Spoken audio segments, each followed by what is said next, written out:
कर्क राशि में ट्रांजिट हो जाएगा, तो ये कौन बताता कौन है आपको? अभी टाइम क्या हुआ है? अभी टाइम हो रहा है 3 तो बज के ये डिसाइड किसने करा? ये वैज्ञानिकों ने डिसाइड करके दिया नहीं, समय। गलत। तो वैज्ञानिक तो बाद में आए ना, वो अपना सनातन धर्म था जिसमें जो महर्षि थे उन लोगों ने। चेतन कुमार जोशी, वैदिक astrology consultant, horoscope analyst expert, सात्विक एस्ट्रोलॉजी प्रैक्टिशनर, 35 से भी अधिक सालों का अनुभव और 1.5 से भी अधिक बर्थ चार्ट्स का गहरा विश्लेषण। एक ऐसी इंडस्ट्री में जहां प्रेडिक्शंस अक्सर सवालों के घेरे में होती है, वहां इन्होंने ट्रस्ट, एथिक्स और ऑथेंटिसिटी को अपना पहचान बनाया। करियर हो, रिलेशनशिप्स हो, हेल्थ हो या फाइनेंशियल डिसीजंस, हजारों लोगों को सही दिशा दिखाने वाले चेतन कुमार जोशी सितारे रास्ता दिखा सकते हैं, चलना हमें खुद पड़ता है। Welcome to the founder's dream. ऐसे एग्जाम्पल है कि रिलेशनशिप में तो वो काफी समय से रह रहे, शादी करी, कुछ समय बाद तलाक हो जाती। एक भैया की कुंडली देखी थी तो मैंने उनको बोला, उनका संभल के चलना, कभी भी दिक्कत आ सकती है। एक मैडम से दोस्ती हो गई, अब मैडम निकले, वो तो उसके पीछे ही पड़ गए, घर के बाहर लाके पेट्रोल डाल रहे खुद के ऊपर, शादी कर लो नहीं तो मैं ये करूंगी वो।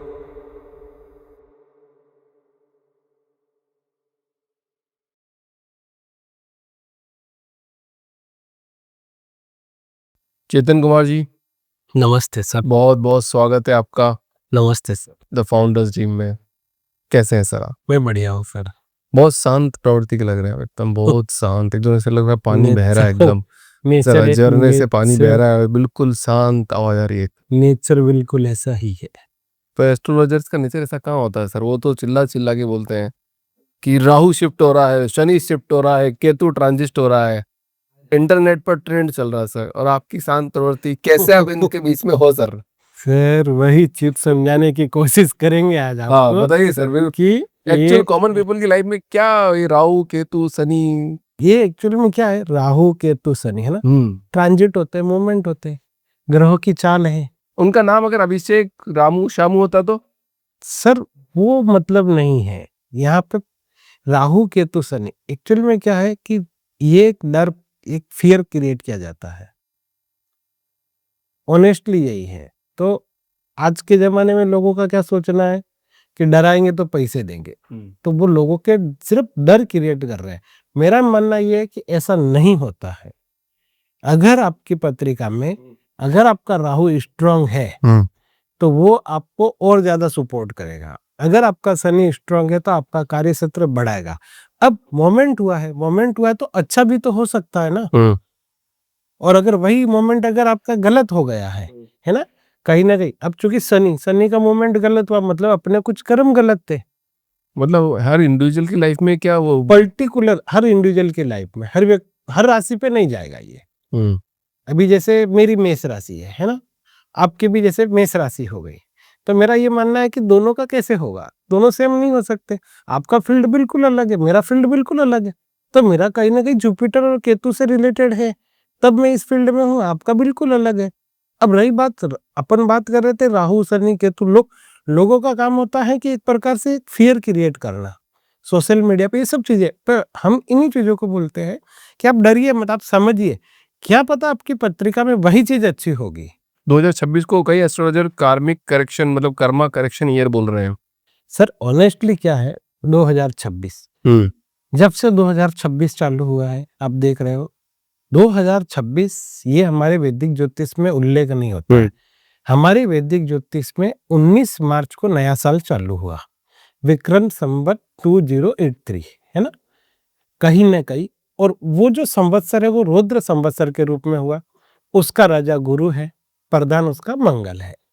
तो अब कार्मिक क्यों है, क्योंकि उसका नाम ही रुद्र संवत्सर है। तो अपन देख रहे पूरे संसार में, पूरे यूनिवर्स में बहुत सारे प्रॉब्लम्स हो रही हैं। अब यहाँ के एस्ट्रोलॉजर, हम एस्ट्रोलॉजर, सभी लोग कार्मिक क्यों, क्योंकि राहु केतु शनि ये ट्रांजिट हो रहे हैं, गुरु भी 2 जून को ट्रांजिट हो रहा, तो सब राशि वालों के लिए अलग अलग होगा। ये 2 जून को गुरु ट्रांजिट हो रहा का मतलब क्या है सर? मतलब ट्रांजिट होने का मतलब है सर कि गुरु है ना मिथुन राशि में मूव कर रहा था, ये मिथुन राशि से अब कर्क राशि में आ जाएगा, तो कर्क राशि में आ जाएगा तो मेष राशि वालों के लिए बहुत अच्छा हो जाएगा, कर्क राशि में ट्रांजिट हो जाएगा। तो ये कौन बताता कौन है आपको सबको? सर ये पूरा गोचर कैलकुलेशन बेस पे चलता है। कौन बताता है? कैलकुलेशन, यही तो ज्योतिष है सर, वैदिक ज्योतिष तो यही है। होता था कौन है, मेरे को सुनिए, टेंशन आप हुआ है। नहीं, बिल्कुल आपका टेंशन आज क्लियर करते हैं। हाँ, अभी टाइम क्या हुआ है? अभी टाइम हो रहा है 3:50। तो ये डिसाइड किसने करा? ये वैज्ञानिकों ने डिसाइड करके दिया नहीं, समय। गलत। ये आप अगर देखोगे अपने प्राचीन भारत में, है ना, सूर्य की गणना से समय चालू होता था। सूर्योदय से ये सब चीजें चालू हुई है। तो वैज्ञानिक तो बाद में आए ना, हाँ, पहले तो इंसान बना था। वो अपना सनातन धर्म था जिसमें जो महर्षि थे, है ना, उन लोगों ने ये सब चीजें डिसाइड करी है। वो जो गणना चलती है, जैसे चाहे वार हो, डेट हो, टाइम हो, ऐसे कैसे तो ये गणना कोई करते होंगे ना, कुछ 10-15 बड़े एस्ट्रोलॉजर्स, मतलब बड़े वैज्ञानिक लोग एस्ट्रोलॉजर बैठ के फिर गणना करते होंगे। कौन कर, कैसे होता है? जैसे खगोलीय घटना है, अगर आपने खगोल शास्त्र हाँ, पढ़ा तो वो होगा, ज्ञान बताते हैं कि कुछ सुनो, कुछ होने वाला है। हाँ, वो बस वही खगोलीय घटनाओं पे ज्योतिष चलता है ओ, कि भाई पृथ्वी के करीब जैसे सूर्य आता है, चंद्रमा आता है, तो ये 9 ग्रह घूमते हैं, तो सबका एक टाइम डिसाइड होता है। चंद्रमा 2.25 दिन में पूरा घूर्णन करता है ना। फिर इसके बाद में जैसे मंगल 45 दिन में जाएगा, सूर्य 30 दिन में जाएगा, तो ये सबका रहता है। अभी जैसे गुरु है ना, गुरु 12 महीने से जाता है, तो नियर अबाउट 12 महीने हो रहे हैं, 12 से 14 महीने कभी वक्री मार्गी हो जाता है, तो एग्जैक्टली 12 महीने के बाद गुरु चेंज हो जाता है। तो वही चीज है कि अब गुरु चेंज हो रहा है, बताता कोई नहीं, ये सब चीजें गणनाओं से चलता है। तो मतलब जो प्लेनेट मूव कर रहे हैं उससे आदमी की जिंदगी में चेंजेस आ रहे हैं कि मेरे को नेता बन रहा है, कोई अभिनेता बन रहा है, मैं पॉडकास्टर बन रहा हूँ, आप ज्योतिष बन रहे हैं, वो कैमरामैन बन रहा है, वो बैठा है कुछ नहीं कर रहा है। नहीं, ये ऐसा नहीं चलेगा। हाँ? क्योंकि कहीं ना कहीं मेरा ये मानना है कि समय चेंज हो रहा है। आप बन कुछ भी नहीं सकते। आपकी कुंडली में अगर कोई चीज लिखी हुई है, अगर कुंडली में लिखी हुई है कि आप नेता बनोगे, तो आप नेता ही बनोगे। अच्छा, और कुंडली में लिखा है कि आप राजनेता बनोगे, तो आप नेता से राजनेता बन जाओगे। अभी हाल ही में एग्जाम्पल देखा होगा आप, साउथ में चुनाव हुए हैं और वो नेता से अभिनेता से नेता बन गए। हाँ, वाह। तो कहीं ना कहीं इम्पैक्ट करता है। तो मतलब जितने भी ये जो करियर में स्टक फील कर रहे हैं कि यंगस्टर की भैया कि हम लोग करियर में हमारा ग्रोथ नहीं हो रहा है, ये नहीं हो रहा है, तो एस्ट्रोलॉजी उनको डायरेक्शन दे सकती है, सिर्फ माइंडसेट शिफ्ट करेगी उनका? नहीं सर, एस्ट्रोलॉजी पूर्ण रूप से आपको मतलब डायरेक्शन देगी। एस्ट्रोलॉजी का काम ही होता है डायरेक्शन देना। आज जैसे आप इस फील्ड में बैठे हो, तो कहीं ना कहीं आपकी पत्रिका में शुक्र आपका प्रबल होगा। शुक्र प्रबल होगा। हाँ, शुक्र कहीं ना कहीं, क्योंकि 10वां क्षेत्र होता है कर्म क्षेत्र, तो शुक्र अगर प्रबल होगा तो आप मल्टीमीडिया, इंटीरियर, फैशन डिजाइनिंग, इन चीजों से रिलेटेड कार्य में जाएंगे। अगर राहु इससे रिलेटेड होगा तो आप आईटी सेक्टर, जैसा भी आपने बोला ना, इसी का एक फील्ड होता है डिजिटल मार्केटिंग, तो उसके लिए राहु का अच्छा होना जरूरी है। अब आप ही की टीम जो कम्युनिकेट करती है, उनका बुध अच्छा होना जरूरी है। जब उनका बुध अच्छा होगा तभी तो वो अच्छे से कम्युनिकेट कर पाएंगे, तो कोई भी व्यक्ति आप तक पहुंच पाएगा। तो मैं हायरिंग करूं जब बुद्ध उनको देख के करूं? क्या बात पकड़ ली सर, आपने बिल्कुल सही पकड़ा। आप बुद्ध तो नहीं देखते, पर आप कम्युनिकेशन तो देखते हो, वो बोलता कैसा है। हाँ, ये तो देखता आप उस व्यक्ति को कभी नहीं लोगे जिसको बोलने का अनुभव नहीं है। नहीं लेता हूँ, ये बात भी सही है। तो वही तो बुद्ध है, हम भी तो वही कह रहे हैं ना। आप देख के कर रहे हो, कभी कभी मैं ये भी देखता हूँ, आप वही चीज देख के कर रहे हो, हम बिगड़ देख के बता रहे। पत्रिका देख के अगर इस बुद्ध अच्छा है, मतलब इस बंदे का बोलने का तरीका अच्छा है। कभी कभी मैं ये भी देखता हूँ जो नहीं भी बोलते हैं ना, हाँ? वो भी अच्छी सेल कर देते हैं, मतलब अच्छा कम्युनिकेट कर देते हैं, अच्छा करते हैं। मेरे कंपनी में एक लड़का है ऐसा, कम बोलता है, कोई कहेगा यार इसका कम्युनिकेशन अच्छा नहीं, बोलते लोग, पर सबसे बड़ा सेल करता है। नहीं, यहाँ पे देखिए, कुछ इस प्रकार के भी लोग होते हैं जो मल्टी टैलेंटेड होते हैं। हमारे पास भी आते हैं कि साहब मैं सेल्स भी कर लेता हूँ, मैं मैनेजमेंट भी कर लेता हूँ, मैं रेस्टोरेंट का काम भी कर। अरे तो भाई तुम सब कर सकते हो, हमने माना, पर आपका 10वां घर क्या कह रहा है? कुंडली का 10वां घर होता है कार्य क्षेत्र। 10वां घर, वो सबको देखना है कि 10वां घर क्या है, 10वें घर में क्या है, वो घर क्या कह रहा है, वहां पे कौन से ग्रह बैठे हैं। अगर आप उससे रिलेटेड कार्य करोगे तो ज्यादा फायदा। वो खाली होगा तो सर वहां पे दृष्टि तो आएगी, कोई देखेगा, कुछ ना कुछ 9 ग्रहों की दृष्टि आएगी ही आएगी। तो वो 10वें घर में कोई ना कोई ग्रह भी होगा। ग्रह नहीं होता तो काउंटिंग लिखी होती है ना, तो वो जो काउंटिंग का नंबर होगा वो भी तो उसको रिप्रेजेंट करेगा, तो वो इंपॉर्टेंट रोल होता है। अब बहुत बार क्या होता है, लोग गलत दिशा में चले जाते हैं।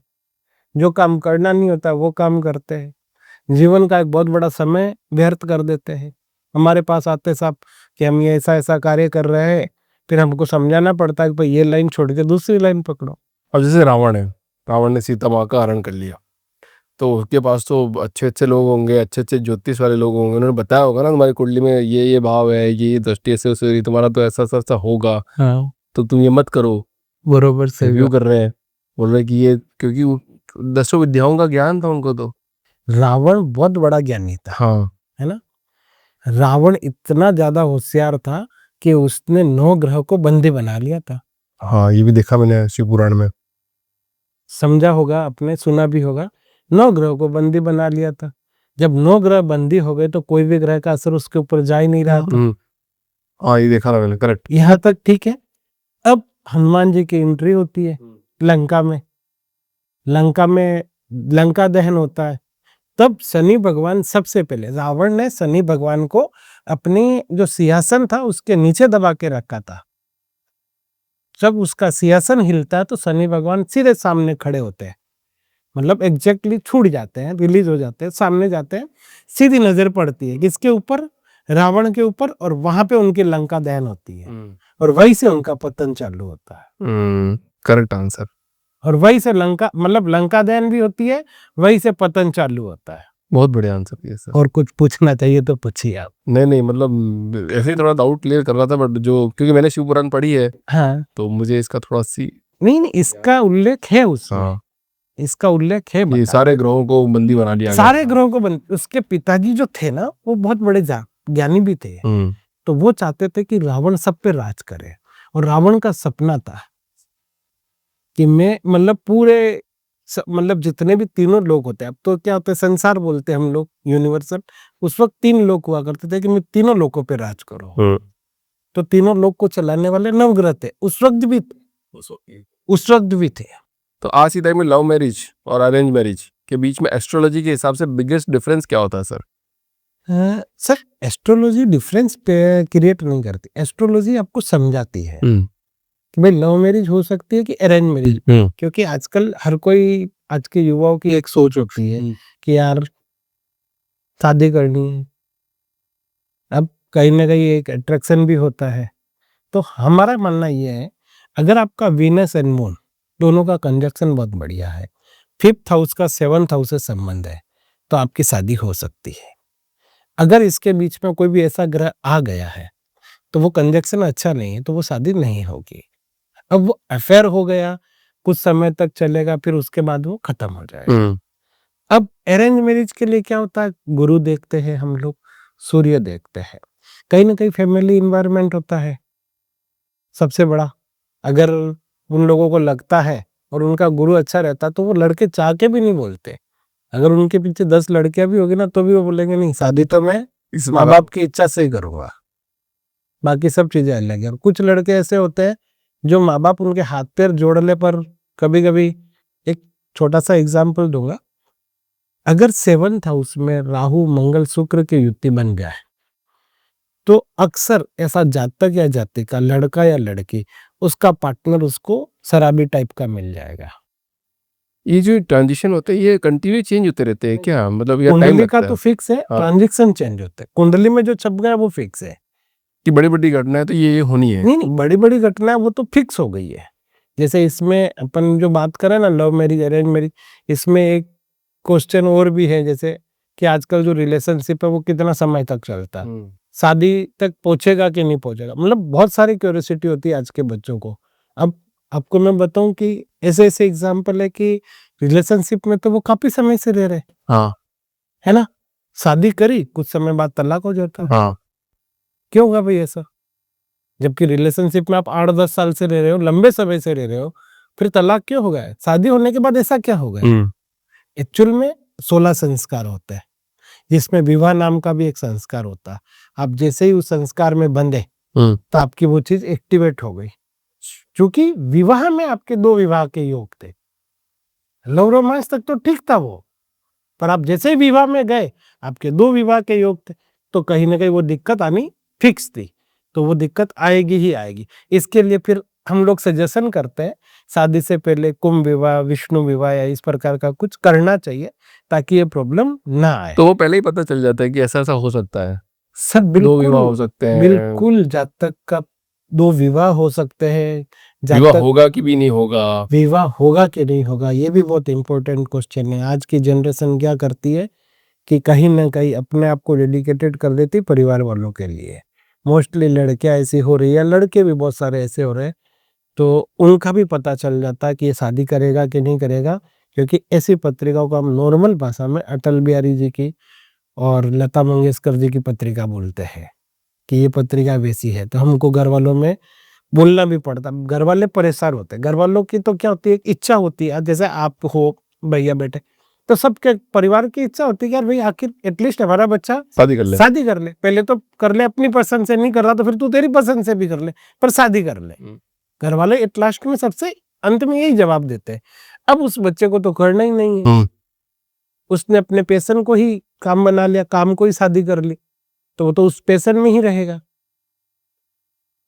ऐसे बच्चे अक्सर केतु जो होता है ना, वो डिटैचमेंट कर देता है। सप्तम घर में केतु आ गया, ऐसी कुछ चीज हो गई, तो वो बच्चे चाह के भी नहीं करते।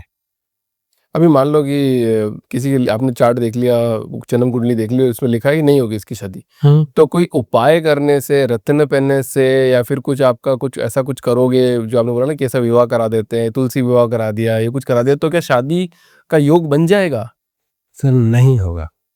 अगर कुंडली में लिखा हुआ योग है तो दुनिया की कोई भी ताकत उसको नहीं टाल सकती।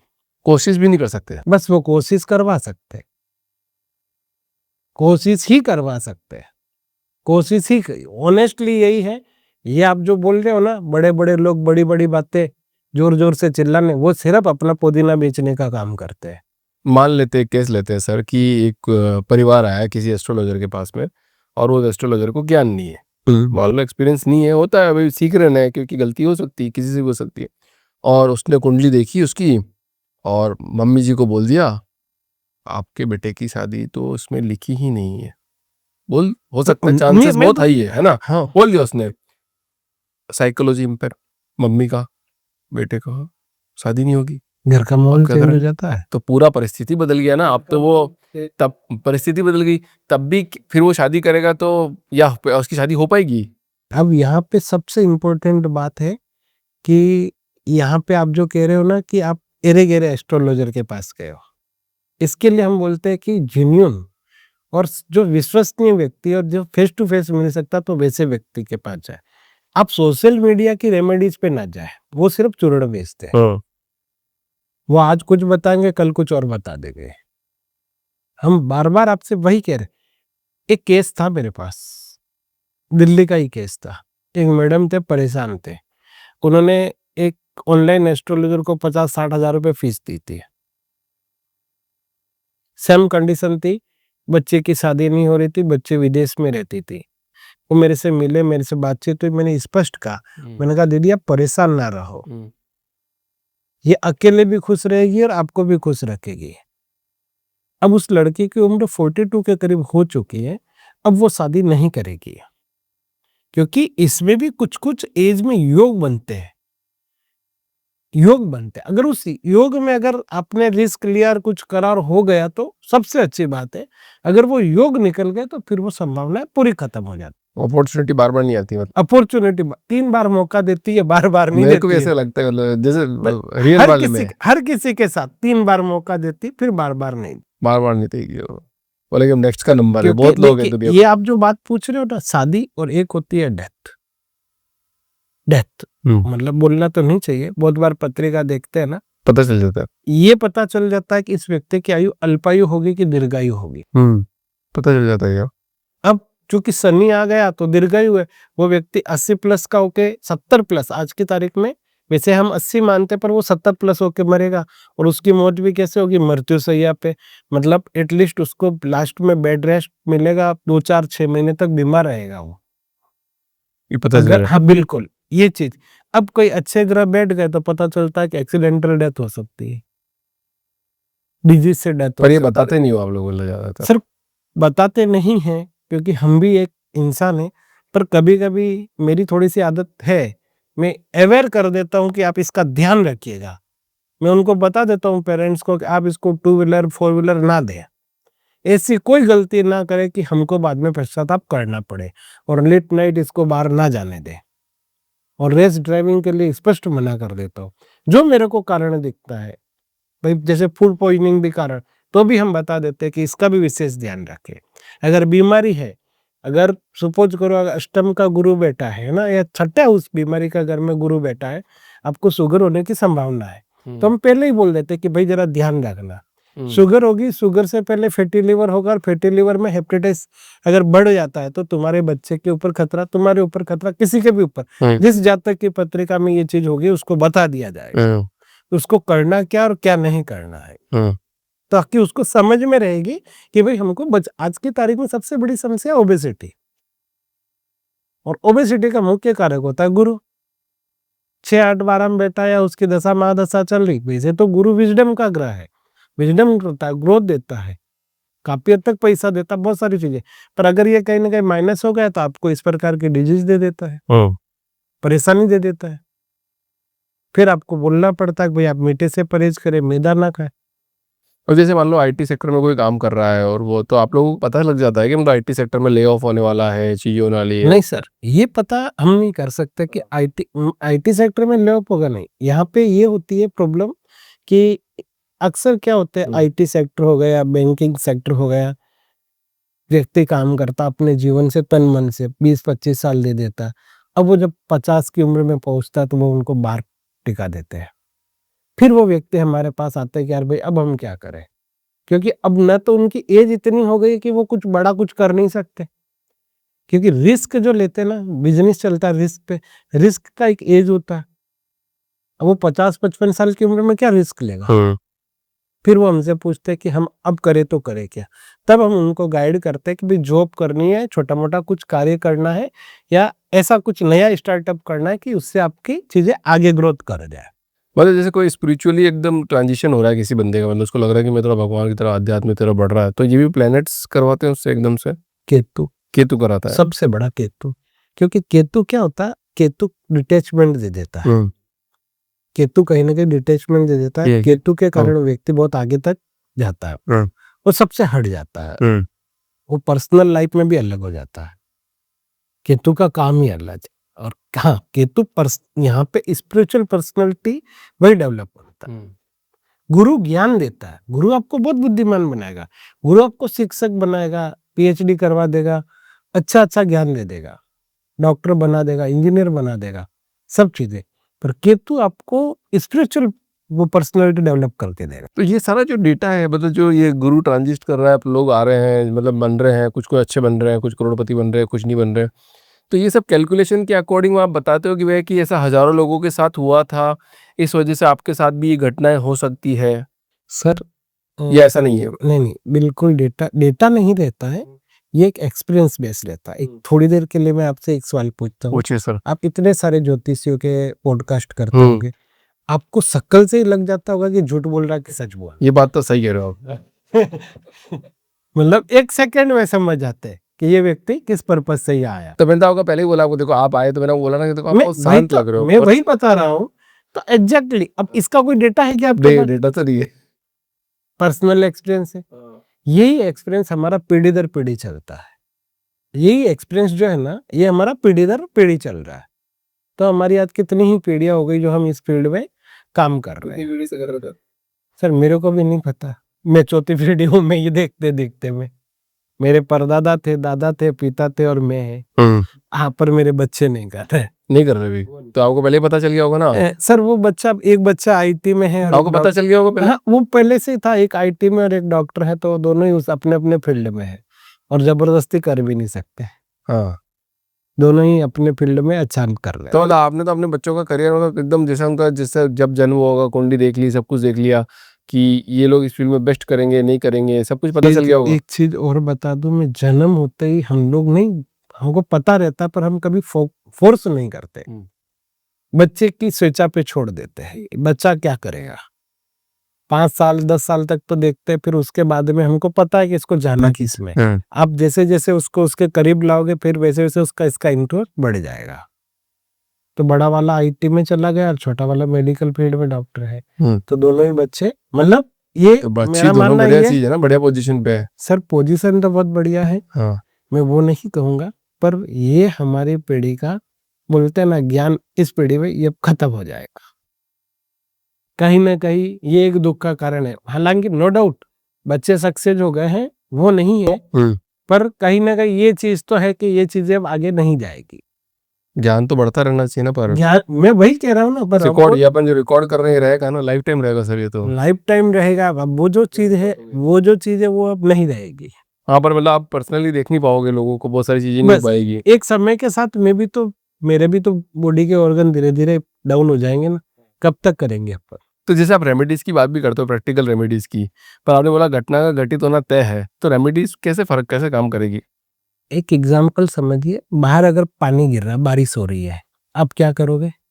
बाहर जाना है तो छाता लेके जाएंगे, रेनकोट पहन के जाएंगे, या तो प्लान कैंसिल कर देंगे, कुछ तो करेंगे। मतलब प्लान कैंसिल, जाना जरूरी है तो हाँ, कुछ तो लेंगे। करेंगे। पर अगर बाहर तूफान ही आ जाए तो छाता वाता सब उड़ जाएगा।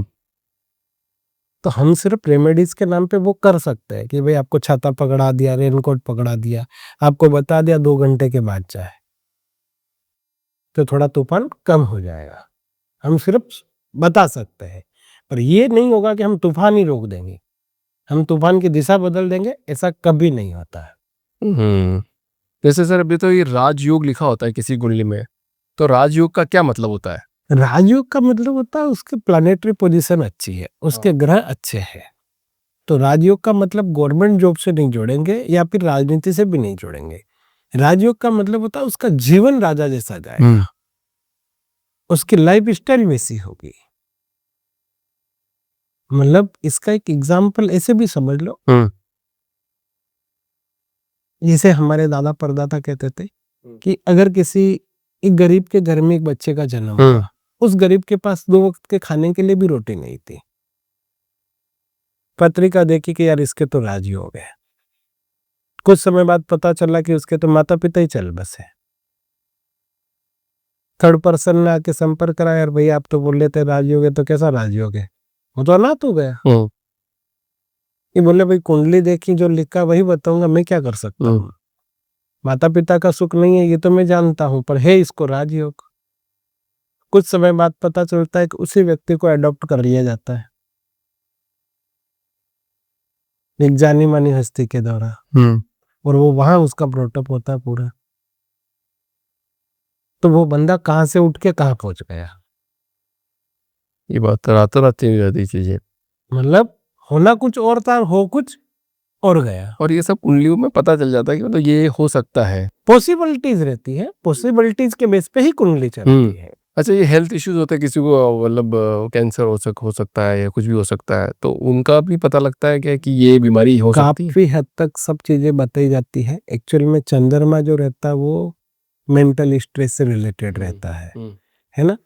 मंगल जो रहता है वो ब्लड से रिलेटेड रहता है। थोड़ी देर पहले मैंने बताया था गुरु जो रहता है वो डायबिटीज से रिलेटेड और मोटापे से रिलेटेड रहता है। राहु जो रहता है वो गैस से रिलेटेड रहता है। केतु की दशा महादशा में मोस्टली सर्जरी होने की संभावना ज्यादा होती है। शुक्र जो रहता है वो नसों से रिलेटेड रहता है। तो हर ग्रह हर बीमारी को बिलोंग करता है। वो चेतन कुमार, मतलब अब इस पॉडकास्ट से मतलब मेरे को ये लग रहा है कि मतलब एक कुछ भी प्रॉब्लम हो रही है लाइफ में, ऐसा लग रहा है कि यहाँ कुछ हो रहा है तो डायरेक्शन नहीं मिल रहा है, तो कुंडली आपको डायरेक्शन दे सकती है, ज्योतिष आपको डायरेक्शन दे सकती है। बिल्कुल, आपको डायरेक्शन भी दे सकता है और सही सलाह दे सकता है। आपने आज तक कितनी कुंडलियां देखी है सर? लगभग 1 लाख प्लस कुंडली हो चुकी है सर। 30 साल से ऊपर का समय हो चुका है। 30 साल में आपने 1 लाख कुंडली देखी है, पर्सनली देखी है? पर्सनली। इतना डेटा तो आपके दिमाग में फीड हो गया होगा।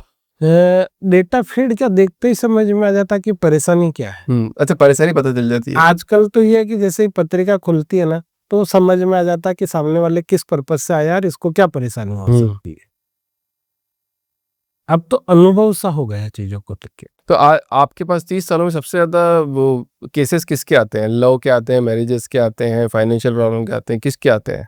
सर केसेस तो सभी प्रकार के आते हैं, पर आज की जो ट्रेंड है, आज के ट्रेंड में सबसे ज्यादा प्रॉब्लम्स होती है लव रिलेशनशिप वाली। क्योंकि कहीं ना कहीं बच्चों के दिमाग में यही चीज चलती है। और हम बोलते हैं अगर 5वां और 7वें घर का कंजक्शन है तो आपका लव रिलेशनशिप चलेगा, अदरवाइज खत्म हो जाएगा।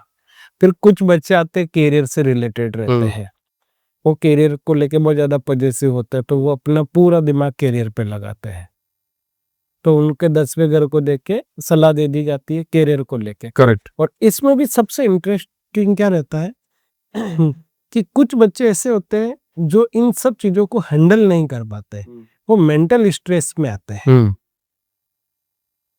मेंटल उनको हैंडल करना हमारे लिए सबसे ज्यादा मुश्किल हो जाता है।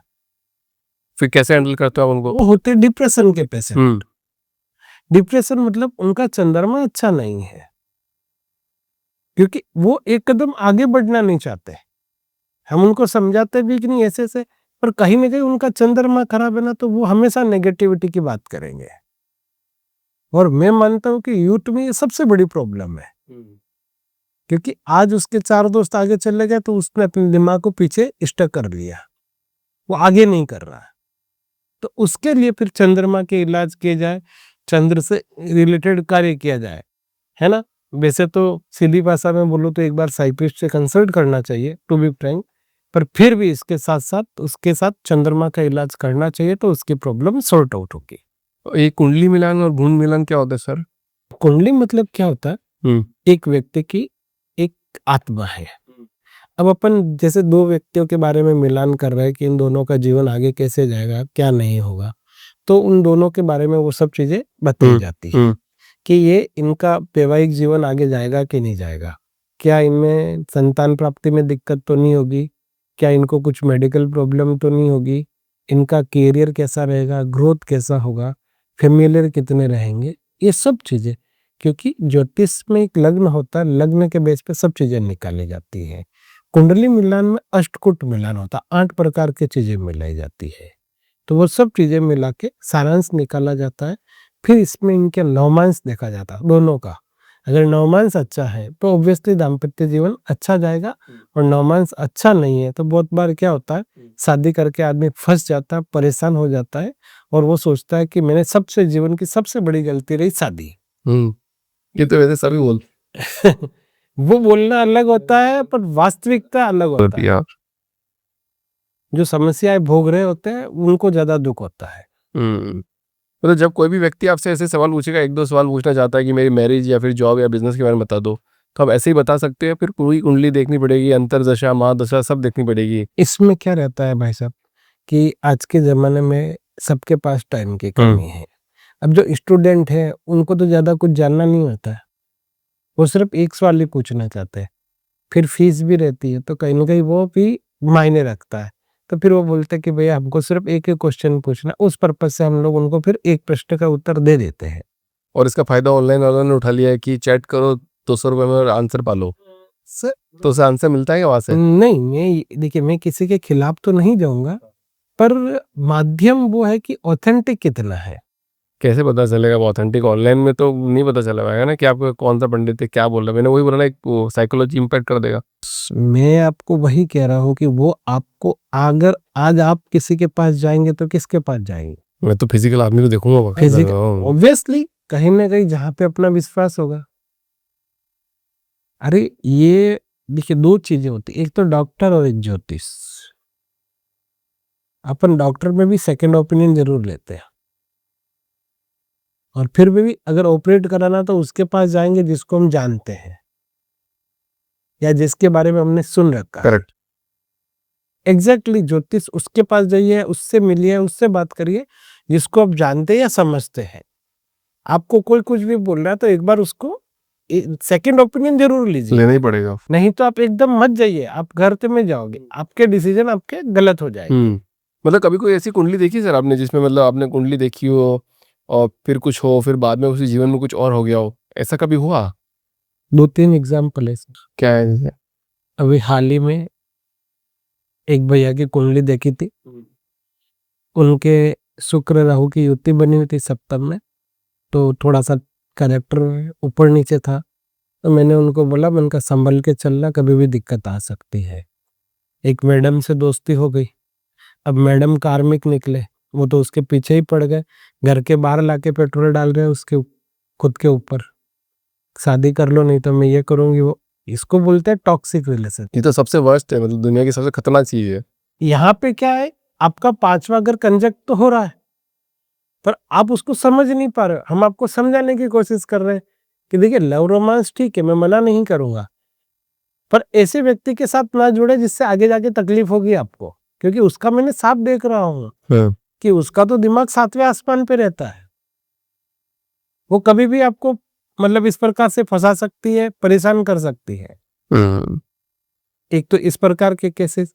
सेकंड क्या होता है, शादी हो जाती है, मोस्टली हम सभी देखते हैं। शादी होने के बाद कुछ रिलेशनशिप ऐसे होते हैं जो विश्वास करने लायक होने चाहिए, पर कभी कभी वो विश्वास टूट जाता है। ये सबसे ज्यादा आज की तारीख में सबसे बड़ा प्रॉब्लम है। ट्रेंडिंग में 2 ही क्वेश्चन, एक रिलेशनशिप, दूसरा डिवोर्स। आज शादी हुई, 2 महीने 3 महीने बाद डिवोर्स। तो कहीं ना कहीं दोनों की कंपेबिलिटी सेट नहीं हो रही, कहीं ना कहीं दोनों के ग्रह गोचर सेट नहीं हो रहे थे, नेचर सेट नहीं हो रहा है। नेचर भी तो मायने रखता है ना, सेट करना पड़ेगा। लग्न जो होता है वो नेचर होता है। अगर एक का नेचर एग्रेसिव है ना, और एक का नेचर ठंडा है तो कैसे चलेगा। बहुत बढ़िया काम कर रहे हैं, मैंने बताया निर्मल स्वभाव है आपका। मैंने आपने भी बोला देखते ही पता चल जाता है, मैंने आते ही आपको सबसे पहले बिना बोले ही कुछ बात बोली। मैंने कहा इतना निर्मल स्वभाव आपका, इतने शांत, अच्छा काम कर रहे हैं सर। ऐसे अब तो आपने बोला कि आपकी पीढ़ी लास्ट अभी है जो ठीक है, जो सर्विस देगी लोगों को। ठीक है, जब तक है जान तब तक है, बस वही है, चीजें करते रहिए सर ऐसे ही। एक मन से है कि अपन इस चीजों को और बढ़ाते रहे और करते रहे, जितना हो सकता है उतना करे भैया। बहुत बहुत धन्यवाद सर आपका पॉडकास्ट में आने के लिए। नमस्ते सर। मजा आ गया।